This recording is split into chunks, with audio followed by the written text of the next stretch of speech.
On land, evolution is boxed in by weight, air, and visibility. In the ocean, those limits disappear. In places where food is scarce, space is crowded, and failure means death, the same solution keeps appearing in different forms, otherworldly forms. So what kind of environment keeps pushing life toward designs that feel less like animals and more like biological failure? The first sign that something has gone wrong appears in coral reefs. Number 9 begins as a worm. The bobbit worm lives almost entirely buried in sand and rubble, sometimes reaching lengths of 3 meters. Only a few antennae stick out, waving gently in the current. Those antennae do not see, they do not smell, they sense vibration. When a fish swims past, the worm does not decide to attack, it simply fires. The strike happens in milliseconds. Powerful jaws snap shut, dragging prey underground before it can react. Sometimes the worm eats the entire animal. Sometimes it just tears off a piece and retreats. It does not know what it caught. It does not care. Awareness slows things down, and in a reef packed with fast armored fish, hesitation is fatal. This is what happens when reaction speed matters more than intelligence. Evolution removes the thinking part entirely. Number 8 solves a different problem: how to eat without fighting. The cookiecutter shark is small, rarely longer than half a meter, yet its bite marks have been found on whales, dolphins, tuna, and even submarines. Its mouth forms a perfect suction seal, and its lower jaw rotates like a saw, carving out neat plugs of flesh. The prey usually escapes, which is intended. In the open ocean, killing something large is expensive and dangerous. Stealing calories is safer. Cookiecutter sharks don't hunt in the traditional sense. They sample. Each bite is a low-risk transaction, repeated across hundreds of encounters. The ocean rewards this behavior because it turns other animals into renewable resources. Number 7 answers a question most animals never have to face. How do you reproduce when meeting another of your kind is almost impossible? Anglerfish live in darkness so complete that encounters are rare events. Females grow large, armed with glowing lures to attract prey. Males remain tiny. When a male finally finds a female, it bites her and never lets her go. Over time, its body fuses into hers. Eyes, organs, and even parts of the brain dissolve. What remains is a permanent reproductive organ. This isn't parasitism by accident. Its reproduction is rewritten by scarcity.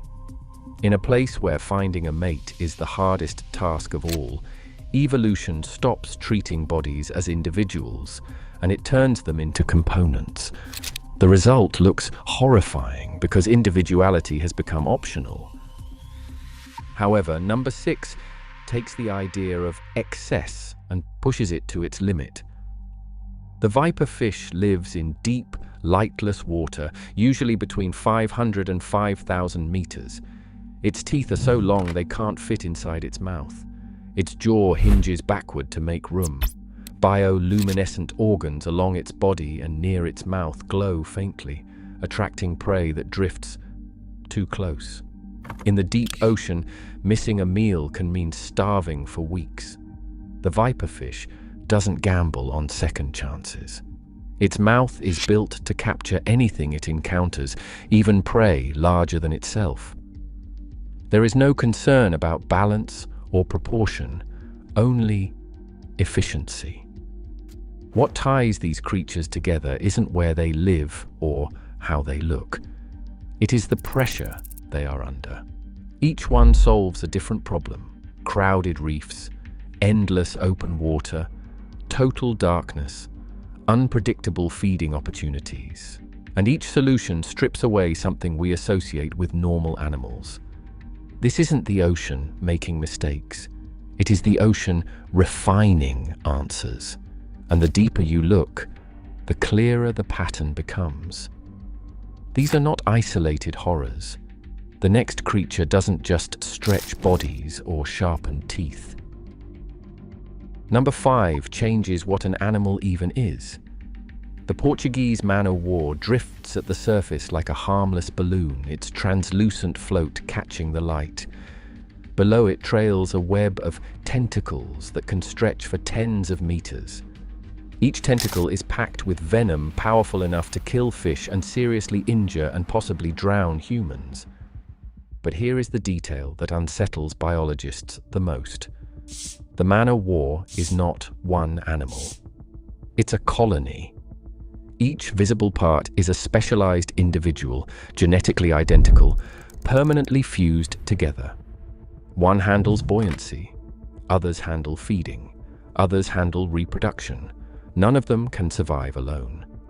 There is no central brain, no commander. The colony functions through delegation, not awareness. In the open ocean, where control is impossible and prey is unpredictable, evolution abandoned the idea of individuality altogether. This isn't teamwork, it's outsourcing survival. Number 4 shows what happens when violence becomes unnecessary. The sarcastic fringehead fish live in rocky crevices along the Pacific coast, rarely longer than 30 centimeters. It doesn't look dangerous until it opens its mouth. The jaw flares outward into a grotesque display of color, filling the entire cavity with flesh and teeth. When two fringehead fish meet, they don't fight. They scream silently at each other, mouths locked open, faces pressed together. The one with the larger mouth wins. The loser retreats. In an environment where territory is limited and injuries are costly, intimidation replaces combat. The fringehead doesn't need to bite. It just needs to convince the other animal that biting would be a mistake. Evolution favored a face so unsettling that violence became optional. Fear, in this case, is more efficient than strength. Number 3 predates almost everything else on this list. Lampreys appeared to be older than dinosaurs long before jaws became common. They never evolved them. Instead, they developed a circular mouth lined with teeth and a rasping tongue. When a lamprey attaches to a fish, it doesn't tear flesh, it dissolves it. Enzymes break down tissue while anticoagulants keep blood flowing. The lamprey feeds slowly, often without killing its host. This is parasitism refined over geological time. Lampreys survived multiple mass extinctions without changing much at all. Their design still works. In rivers and oceans, they continue feeding the same way they always have. The lesson here is uncomfortable. Time doesn't abandon strategies just because they look primitive. If a method remains efficient, it persists. Progress is optional. Effectiveness is not. Number 2 takes the idea of turning the environment into a weapon to its logical extreme.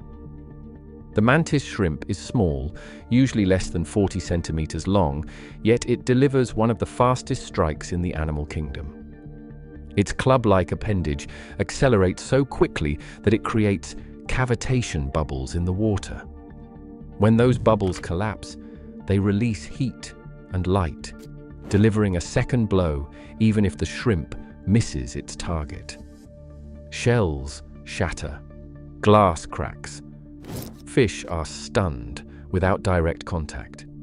This animal does not just hit prey, it weaponizes physics itself. Underwater, where movement is slowed by drag and resistance, the mantis shrimp bypasses those limits by exploiting fluid dynamics. It does not need size, it does not need venom. It uses water as an extension of its body. After the mantis shrimp comes something smaller, quieter, and far more deceptive. The blue-ringed octopus is our number 1, and it rarely grows larger than a tennis ball.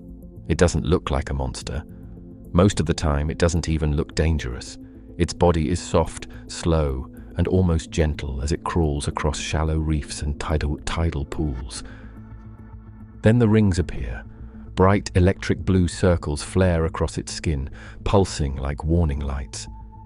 That display isn't a threat. It's an announcement. The blue-ringed octopus carries tetrodotoxin, a neurotoxin so powerful it can stop breathing within minutes. There is no antidote. The toxin doesn't cause pain. It doesn't cause chaos. It simply shuts the body down, nerve by nerve, while the victim remains fully conscious. A single octopus carries enough venom to kill multiple adult humans. What makes this worse is how it hunts. The octopus doesn't chase. It doesn't overpower. It bites once, calmly, then waits. The prey becomes paralyzed almost instantly. No struggle, no escape. This is what the ocean does when strength is unnecessary. It turns chemistry into certainty. Each creature faces a different problem: scarce food, rare encounters, crowded spaces, armored prey. And each time, the ocean solved it the same way, by removing constraints humans take for granted. What is left looks monstrous because it is optimized, not moderated. On land, animals are shaped by balance. In the ocean, balance is optional. When survival demands it, evolution trades comfort, symmetry, and even individuality for results. The creatures that emerge feel wrong because they are answers to questions we do not have to face. If you enjoy watching nature, and you choose efficiency over comfort every single time, feel free to like the video. And if you want to see how one animal turned these same pressures into total dominance, watch why sperm whales get deadlier the deeper you go.